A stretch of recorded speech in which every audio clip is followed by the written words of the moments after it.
बोलिए श्री सतगुरु महाराज की जय। सतगुरु धनी देव चंद्र जी महाराज की जय। महामती श्री प्राणनाथ प्यारे की जय। सतगुरु श्री राम रतन साहेब की जय। मेरे प्राणाधारी, मेरे आत्म संबंधी सुंदर साथ, आप सभी के चरणों में मैं कोटान कोट प्रेम प्रणाम। तो मेरे प्यारे सुंदर साथ जी, जिस प्रकार आपने गत भाग में जाना कि कैसे महाराज जी मतंग ऋषि के आश्रम से वापस आते हैं पंपेश्वर में, और जब साधु जन को वहां का सारा वाक्य बतलाते हैं, परंतु वहां के साधु जन तनिक भी विश्वास नहीं करते, तो महाराज जी कहते हैं कि भैया हमें तुम्हें झूठ बोलकर हमें ज्ञान नहीं होता है। तो आगे क्या होता है जानिए। अपने पर विश्वास करो, मत करो हानि क्या है हमें, जो कुछ पूछा अक्सर अक्सर सत्य बताया है तुमको। कहते हैं कि भैया आप हम पर विश्वास करो या ना करो, हमें इसमें जरा भी हानि नहीं है।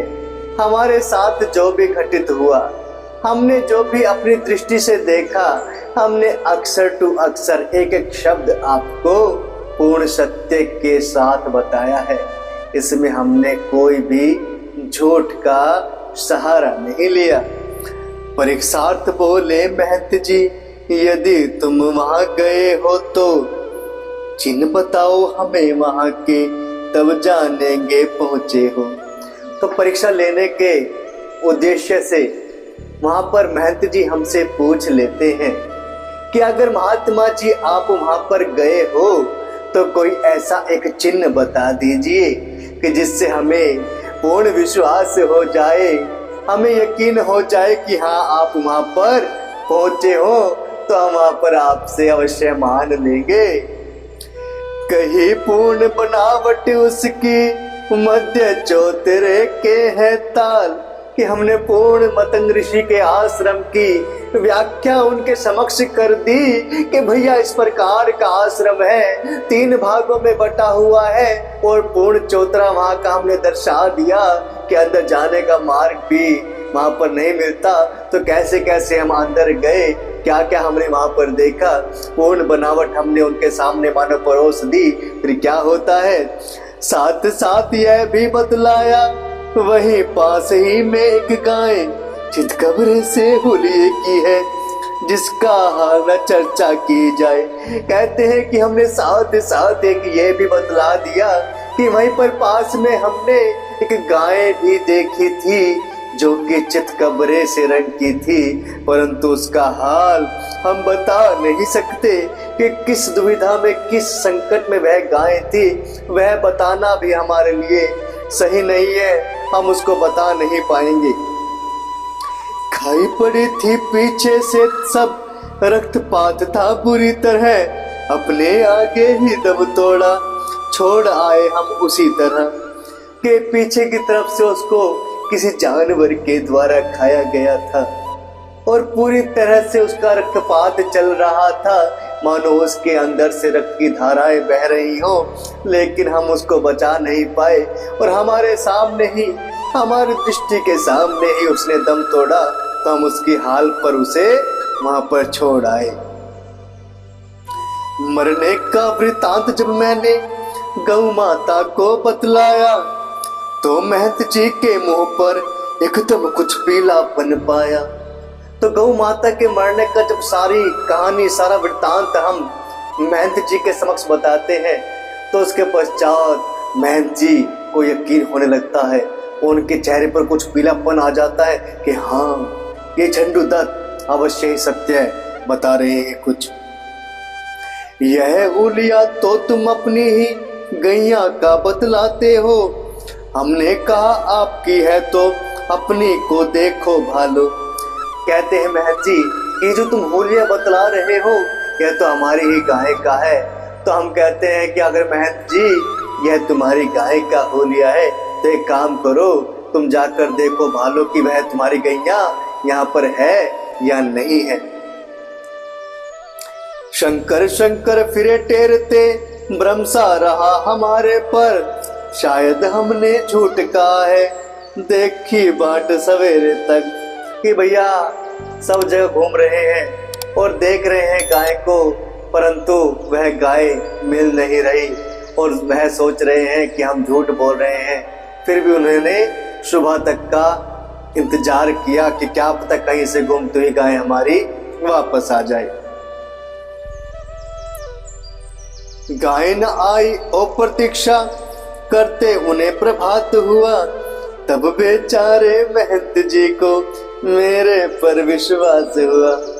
जब गाय वापस नहीं आती और प्रतीक्षा करते हुए वो फट जाती है, प्रभात हो जाता है, सुबह हो जाती है, तो उस समय महंत जी को हमारे ऊपर कुछ विश्वास हो जाता है। सायंकाल को हम प्रसाद तो बिल्कुल भी ना लेते थे। हनुमान का एक मठ था, उस दिन उसमें जा बैठे थे। क्या हमारा एक नियम था कि शाम के समय हम कोई प्रसाद ग्रहण नहीं करते थे और वहीं पर समीप एक हनुमान जी का मठ था, हम जाकर शाम के समय वहां पर बैठ जाते हैं। कंबल का आसन था नीचे और चदरिया ओढ़े थे, कनपटियों के आजू बाजू लगे हुए निज घोड़े थे। कहते हैं कि हमने कंबल का आसन बना लिया और चादर हमने ओढ़ ली और अपने घुटनों में हम अपना सर देकर इस प्रकार बैठ जाते हैं कि दोनों कानों पे हमारे घुटने लग रहे हैं, हमारे घोड़े लग रहे हैं। आंखें मिची रहा करती, बस नींद हमें आती कब थी। यही था अभ्यास नित्य का, इससे अवधि काफी बीती थी। कि हमारी मात्र आंखें मिची रहती थी, हमें नींद नहीं आती थी। ये हमारा प्रतिदिन का एक अभ्यास हो गया था और इसमें हमारा काफी समय व्यतीत हो जाता था। मंथन करते रहते बैठे कल्पनाओं के सागर का, रतन खोजते रहते पल पल मार मार उसमें गोता। कि हम अपनी कल्पनाओं का, अपने मन के विचारों का के सागर का मंथन कर रहे हैं मानो बैठे हुए, क्योंकि हमें नींद तो आती नहीं थी। हम बस अपनी ही उधेड़पुन में रहते थे, अपने विचारों को, अपने कल्पनाओं के सागर को मथते हुए और सोचते थे कि इसमें से कुछ रतन निकल आए। खोज रहे हैं रतन को, मगर और उसमें हम मानो दिन प्रतिदिन गोता मार रहे हैं, पर रतन निकल नहीं पा रहे। तन समीधा को देता फिरता आहुति बस इस लालच से, रतन हाथ आ जावे लेकिन रह जाते कर मल मल के तन समीधा को देता फिरता आहुति इस लालच से।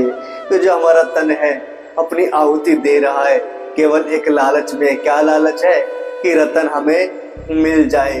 और जब लगता था कि हमें रतन मिल गया लेकिन वह हमें प्राप्त नहीं होता था, फिर हम हाथ मल के ही रह जाते थे। उलझा रहता इस विचार में रात बीत जाती यूं ही, एक यही आसन था अपना थे अभ्यस्त इसके ही। कि अपने ही विचारों में हम उलझे रहते थे पूर्ण रात्रि।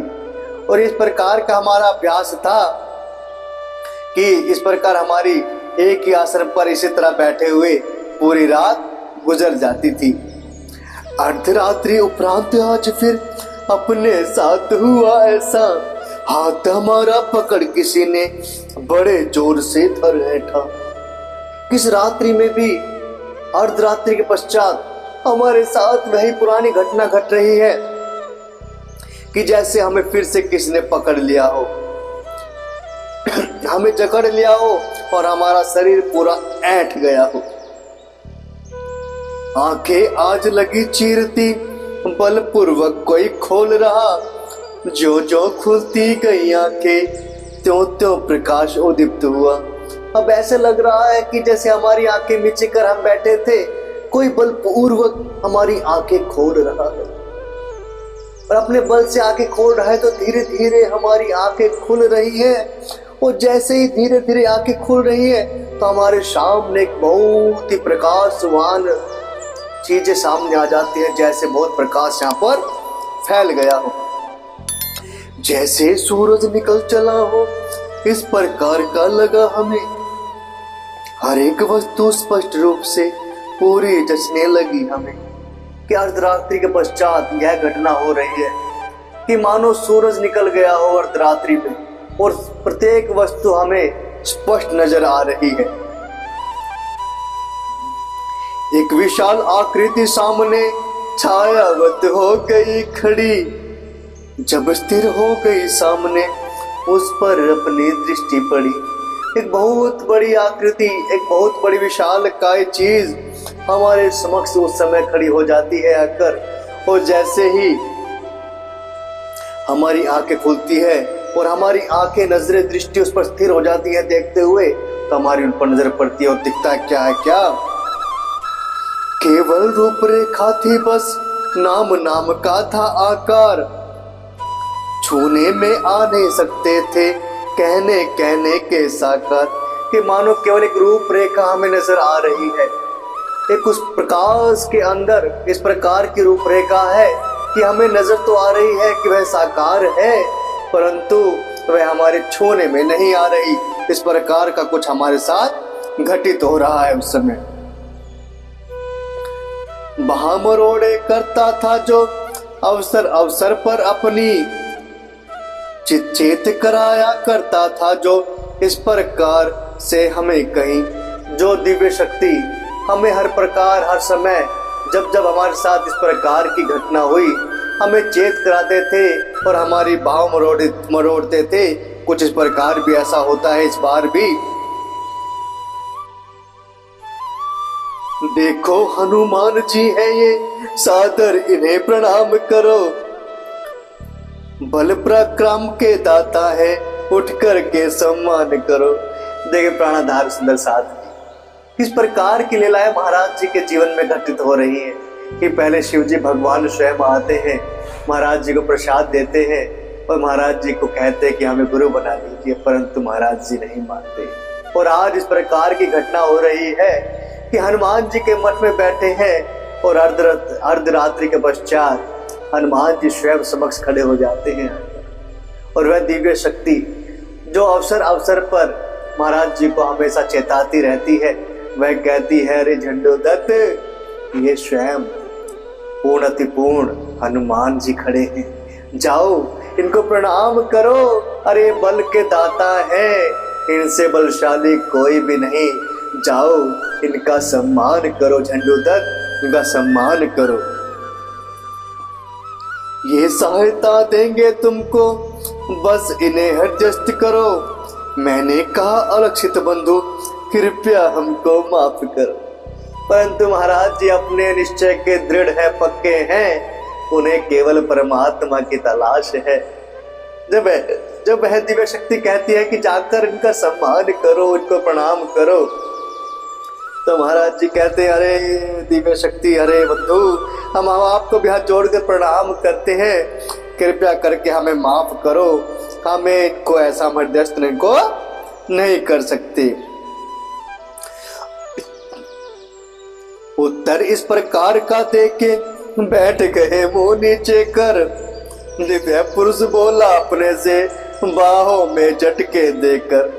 इस प्रकार का उत्तर जब हमने दिव्य पुरुष को पकड़ाया और हम अपने घुटने के अंदर फिर से अपना सर देकर बैठ जाते हैं, फिर क्या होता है कि दिव्य पुरुष हमसे बोलते हैं, झटके हमारी बाहों को झटका दे देकर बोलते हैं, क्या हनुमान जी खड़े हुए हैं, तुम प्रणाम तक नहीं करते?